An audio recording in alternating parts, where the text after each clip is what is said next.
બોડેલી લાઈવમાં આપનું સ્વાગત છે। કેવડિયામાં જે ધમાલ ચાલી રહી છે અને જે આજે પ્રોગ્રામ યોજવામાં આવી રહ્યો છે મંગળવારના દિવસે શ્રદ્ધાંજલિ સભા, એ સંદર્ભે આદિવાસી આગેવાનો અને નેતાઓ તમામ પાર્ટીના જે કાર્યકરો ત્યાં જવા ઈચ્છુક છે તેઓને દરેક જગ્યાઓ ઉપર એમને નજરકેદ પણ કરવામાં આવ્યા છે, ડિટેન પણ કરવામાં આવેલા છે।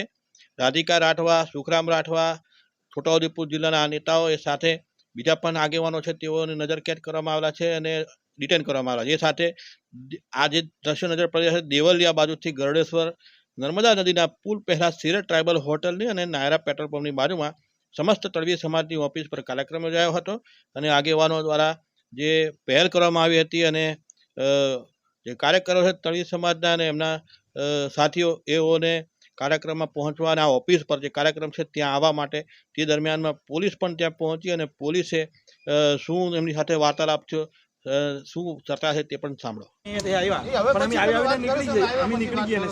અમે નીકળી જઈએ બરાબર છે ના વાત તો સાંભળો પણ મેં તમારી જોડે વાત કરી મેં હમણાં નીકળી જઈશું બરાબર પણ જો આ લોકો જે બેઠા છે ને એમને બેસી રહેવા દેવા પડશે પણ એમને બેસી રહેવા દેવા પડશે અહીં ભીડ ના કરીએ પણ એ લોકોને બેસવા દેવું પડશે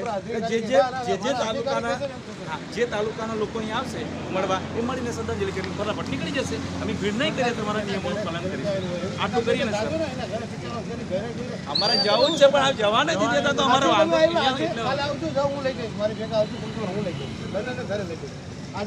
ગમે એટલી ભીડ આવશે વાંધો નહીં, ગમે એટલી ભીડ આવે વાંધો નહીં, જવા દઈશું। કાલનું જો સાંભળ લેજો મિત્રો, આજે નહીં તો પછી કાલે આવીશું, ગમે એટલી ભીડમાં આવીશું, જવા દેવું પડશે બરાબર ને? હા એમના ઘરે જવા દેવું પડશે, હા ચોક્કસ બરાબર ને? જો સાંભળજો મિત્રો, હા ને સાહેબે કીધું છે કાલે જવાનું